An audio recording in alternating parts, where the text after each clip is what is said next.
Dave Freedman from Claranet is going to be talking about new internet standard on large BGP communities. Thank you, Keith.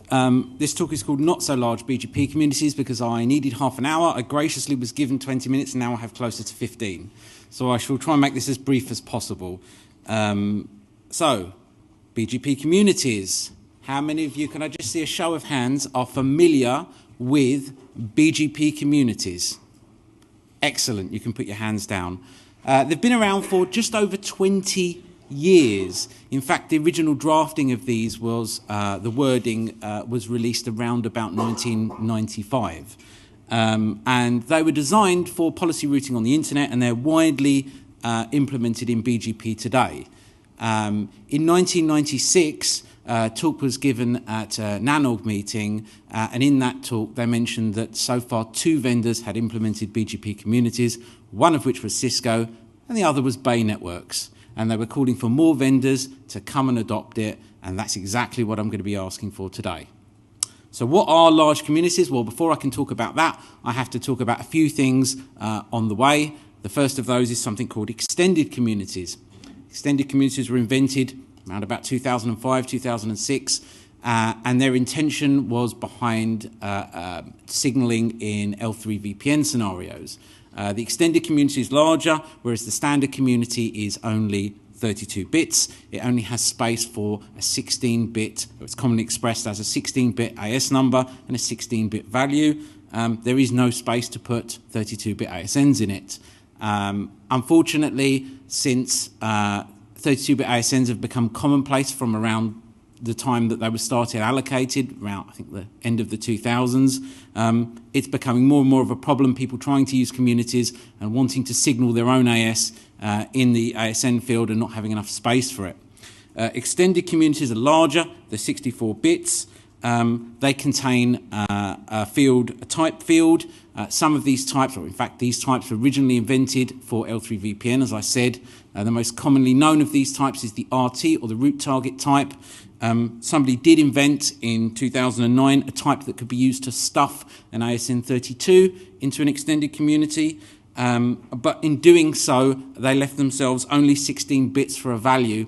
And when you use communities, as people have done over the last 20 years, to identify yourself as the ASN and another ASN as a target of your routing policy, you'll find quickly that you can't specify 2 ASN 32s in here, so they are pretty much useless. I've turned it off. That's not what I expected to happen at all. In 2002, the concept of flexible communities were invented. And flexible communities had a 16-bit type, allowed for a 32-bit ASN, and you could have up to a 2,000-bit value. But unfortunately, there were no consensus or implementations, so that was pretty much useless as well. And then in 2010 came along something called wide communities. Wide communities are an extremely complex expression of communities involving writing routing policy inside the communities, being able to, you could pretty much write a routing protocol inside the wide community implementation. It was that complex. They allowed you to have up to 65 octets, 65 K octets of value. That's pretty large. You'd have to extend the BGP message size in order to fit that amount of data in. Unfortunately for wide communities, they also died because there was no consensus or implementations built. And then we come to large communities, which is what I'm here to talk about today. Large communities have only been around for the last 6 months. They're very simple by comparison. They allow you to encode a 32-bit ASN and then to supply a supplemental 32-bit ASN as a value. And you can add another 32-bit value to the end of this as well. And I shall show you some examples of why exactly this is useful. There has been consensus, particularly from operators and implementers, and some of this consensus derives from some of the original authorship of the wide community standards, which is very good. There are, as I've said, implementations. Some of these are commercial, some of these are open source, and it has been accepted to be published as an RFC. To give you a sort of a short feeling about how this discussion has gone in the IETF inter-domain routing working group, something like 5%, I was told, of all of the email traffic on that group has been discussing this particular draft that's been accepted to be published. It's quite a significant amount of the mail traffic on this list has been discussing this. And it's taken only 6 months, whereas if you look at the original efforts here, I mean, post-extended community, this has been over 10 years of people discussing this. To go from all of this to consensus in 6 months, I think it's been fantastic. And I think the standards and operators community involved in the standards community have done a wonderful job here. So what do they look like? As I said, they have 3 32-bit values. There's a canonical representation that's currently being touted and will probably end up being another draft for describing how it's used. The idea is there's no real parity with 1997 other than the fact that it's expressed with colon separators and there are ASNs in it. People these days, when they use communities, the 1997 communities, they tend to put their AS at the front and then they put some value at the end. And you'll find that people that publish communities in documents about how to use them for traffic engineering or traffic identification will use ranges of these values, such as, you know, if you're in the 10,000s, this means you're accepted in public peering, and then 10,001 is this exchange, 10,002 is that exchange. If you're in the 20,000s, that means you're a customer.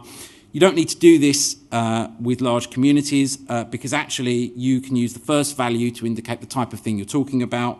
And you can use the second value to talk about the type of person or thing or exchange or whatever that you want signal for. So I'll give you some examples here in this table. They're taken from NTT. Some of the authors of the draft actually work for NTT.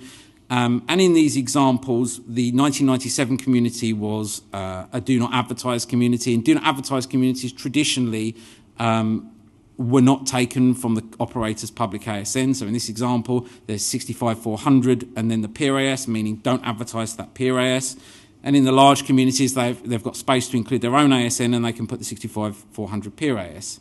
Another convention in not including your own ASN was putting a 0 at the front, and you can encode, for this example given for the AMSIX root server, you can use the AMSIX AS here. But actually, the last 2 examples here are perhaps more relevant. 29, 14, 410 and 420, so the 400 ranges appear in this example to be received from, have been split out nicely into 29, 14, 400 colon the thing. So the canonical representations here, it's easy to describe to people, it's easy to write down. And there's no reserved communities in this. So in 1997, you've got these famous no export, no advertise. So none of that really exists. If you want to use those, you can refer them back to the mapping with the 1997 communities. There's no mapping here, but if you wanted to use the 1997 communities, they still work. They're not being removed from this. The point here is there's space for 2 32-bit ASN. So in your policy, if you were using a 16-bit ASN to refer to the action, so don't advertise to this ASN, you can encode all of that inside the first value and then the last value and hold the middle value for your types of actions. Very useful. So implementations, I've only got 10 minutes left. There are 5 implementations that we currently know about that exist. And there are many more planned. With the large vendors, that's Cisco there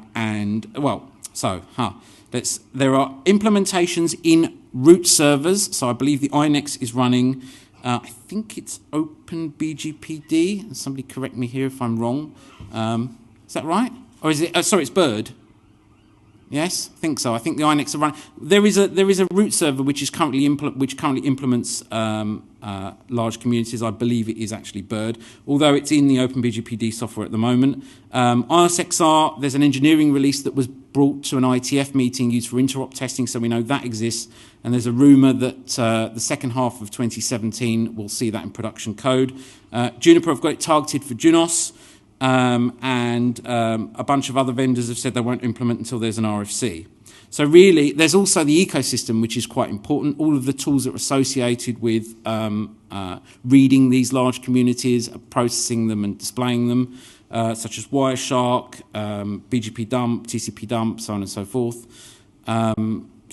And there's a beacon as well I forgot to tell you about. So there are a few prefixes that are advertised behind it, the NTTAS, which carry these large communities. There are 2 examples here. There's Cisco in iOS because the large communities are carried as an optional transitive. They're displayed by modern versions of Cisco iOS. So you'll see that there's just a raw dump because it doesn't understand it. But in Bird, there's actually now a representation of it because the implementation has been done.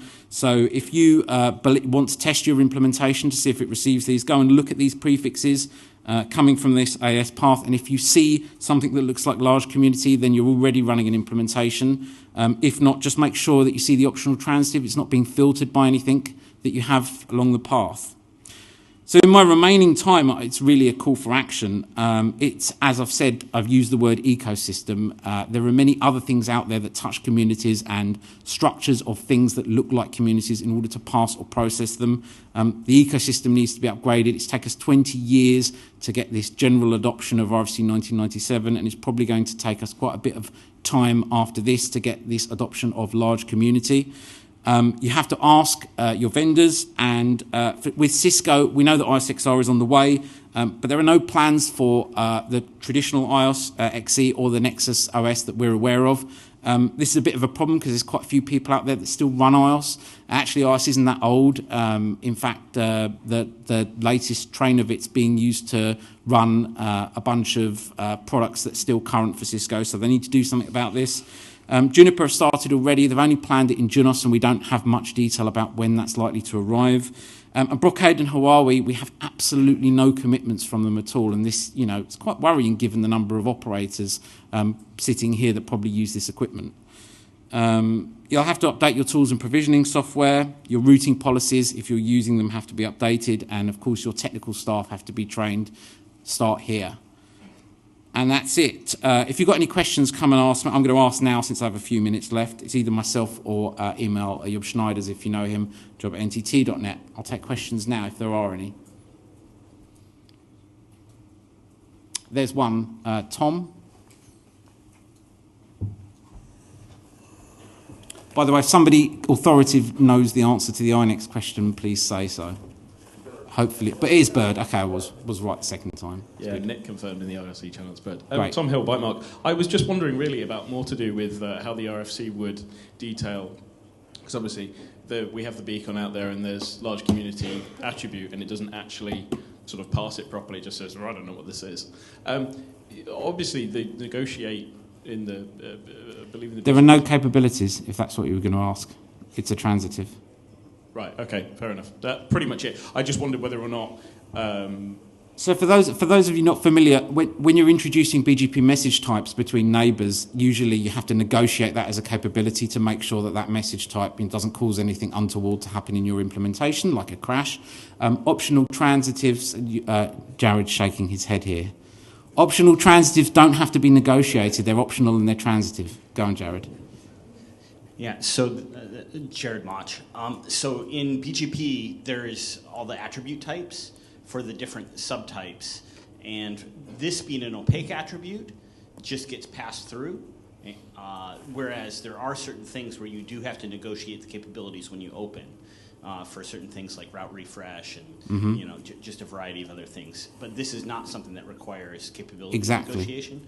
And Job ran these beacon prefixes and actually discovered people who were using the allocated numbers inappropriately in their implementation. Yeah, squatting on type codes. Yeah, squatting on type codes. So we actually had to go back, I think, 3 times. And change the type codes. Change the type codes to get ones that would actually... And there's actually a draft that's been written now to deprecate the type codes that have been squatted on, because this was very quickly owned up to by the vendors in question. But they'd use these type codes internally to implement some features. And then, of course, when they saw the beacon prefixes, they didn't accept them because they interpreted this type that had been assigned for the experiment as something that they understood, and clearly they don't understand it in this format, so they discard it.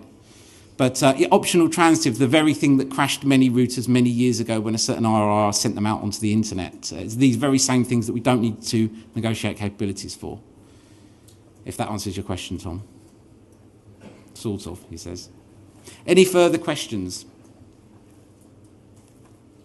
No? Okay, thank you very much. Thank you, Dave.